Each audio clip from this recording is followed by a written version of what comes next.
Hello everyone. First of all, I would like to congratulate you all for entering in a new class.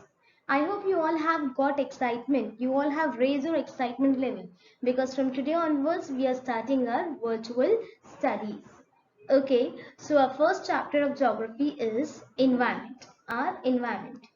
In this chapter, we'll read about whatever that you see in environment. Like what is environment composed of, and what are the growing threats to environment. Now, when we talk about environment, we mean everything in this world around us, which can affect our life. There are two complex components of nature, that is environment, and the other one is organism. Environment regulates the life of the organism and the organism affects the environment by its work. Okay, which means that they both affect each other either directly or indirectly. Have a look at this picture first of all, you'll get to know everything. This says about component of environment or components of nature, wherein you can easily understand the classification of environment. We have nature, human made, and the third one is human. In nature, you see water, which is called hydrosphere, air, which is called atmosphere, land, which is called lithosphere, and living beings, which is called biosphere.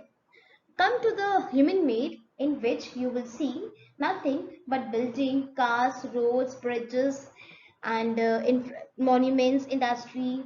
These all are what? These all are basically infrastructure which are created by humans only.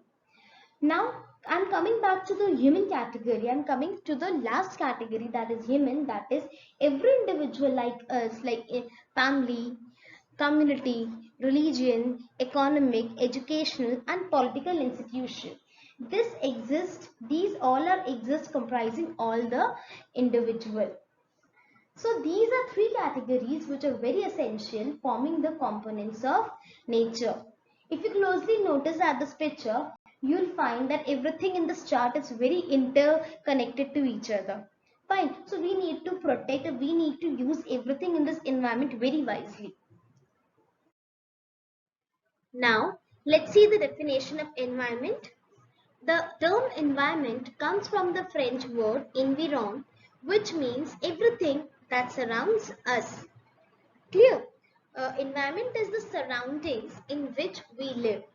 Environment is the surroundings in which an organisms and non-living things live, interact, grow, and perish. Okay, children, this must be clear to you. Like, what is environment? It is a surrounding in which we people perform four types of activities. That is, we live here, we interact with environment, we grow here, and we also perish. Perish means die. Fine. Now, the environment is also defined as the whole physical and biological system. It is also defined as the physical and biological system which surrounds man and other living organisms with various factors which influence the environment. Okay, there are also factors which influence environment, like those factors are abiotic factors and biotic factors. Now, what is biotic and abiotic factors? Abiotic factors are non-living thing component of an environment, and biotic factors are living organisms component of an environment. Both of these factors affect the living organisms directly. Okay. Now let us see the examples of biotic as well as abiotic factor. There are few examples in front of us which makes you clear about it. Like, what is biotic? Living organisms and the things which living organisms produce, like organic matter. Living things means human beings, animals, birds. These all are living things. Oysters, blue crabs, zooplankton, phytoplankton, and jellyfish. These are some of the examples of biotic.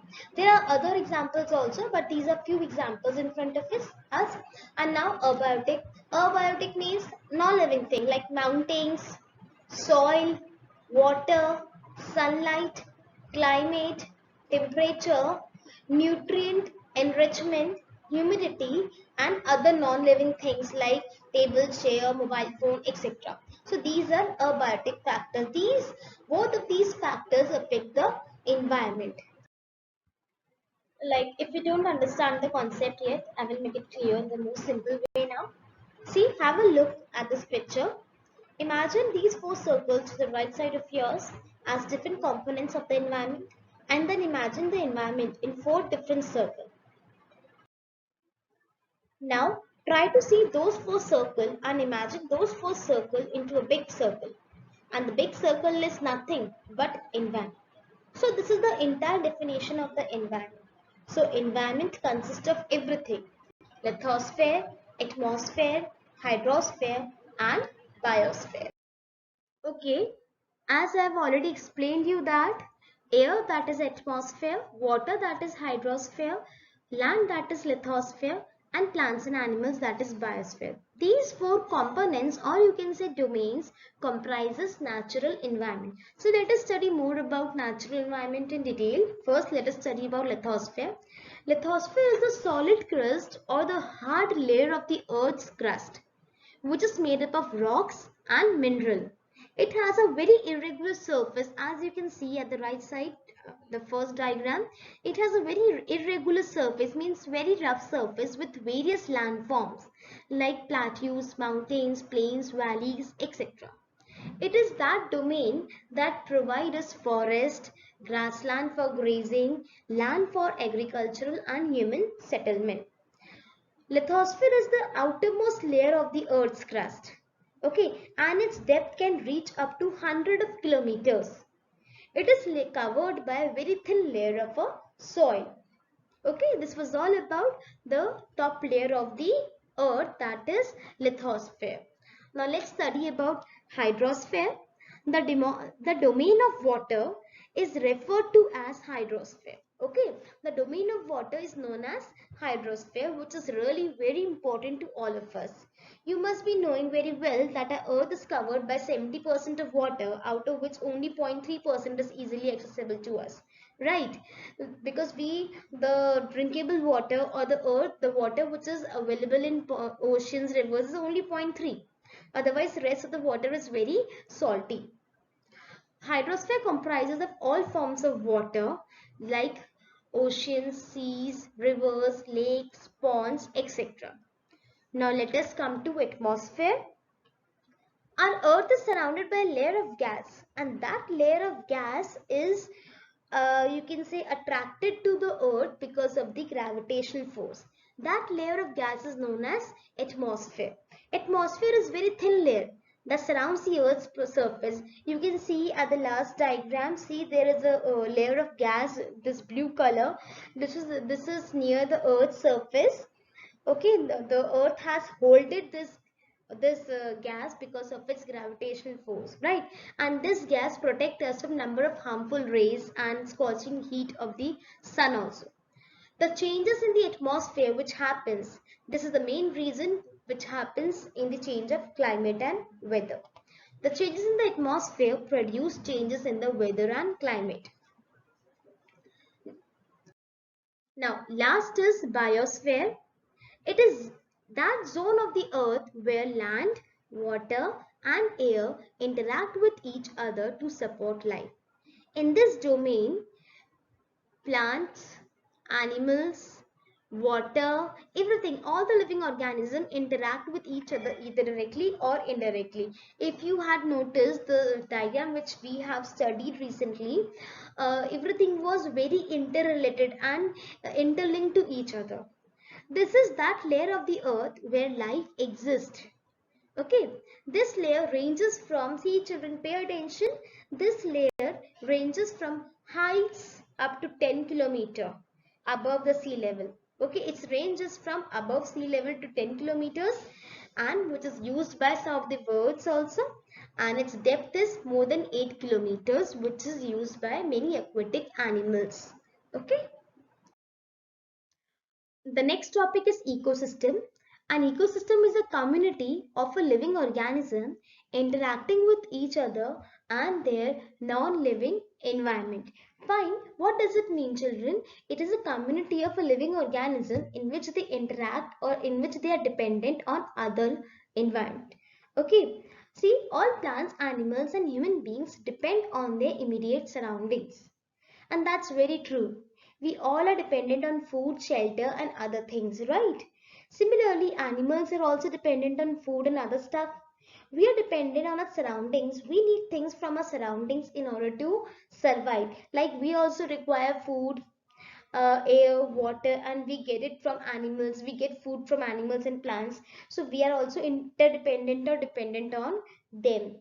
Often they are also interdependent on each other because food is the crucial thing which makes us interdependent. Okay, this relationship between the living organisms, between the organisms and their surroundings form an ecosystem. In this picture, you can see how organisms are dependent on each other for food. See children, see at the right side of you, there is a picture in which you can see like frog is there or and other animals are there or non-living things are there, living organisms are there. Everyone is interdependent on each other just because of the food. As I've told you, it is very crucial thing. And this forms an ecosystem. There could be an ecosystem of large rainforest, ocean, lake, river, grassland, desert, mountains, and even a small pond. Like in the picture, we have a very small pond. An ecosystem can occur even in the small pond also. I hope it's clear. So students, here comes the last topic of your first chapter, that is human environment. Human environment refers to the artificial environment that is created by the humans. Humans impact the environment in many ways like overpopulation, overcutting of the trees, overutilization of pesticides and insecticides, and there are many ways. They interact with the environment and then they try to modify it according to their needs. Like the early man tried to adapt to the environment. They did not do any change and they lived a very simple life. But with the passage of time, they began to change the environment to fulfill their needs. They started developing new things like they started inventing wheel, they started producing crops, they started domesticating the animals and leading a very luxurious and settled life. Surplus food production was there, barter system introduced, trade and commerce developed, and the industrial revolution helped in large-scale production of goods. In modern times, in modern times, the information technology has made long-distance communication easier and faster across the globe. And dear children, see what happens is, let's take one example how things get sold in the market. You buy a particular thing as per your need or as per your demand, and then the supply is made to meet the demand.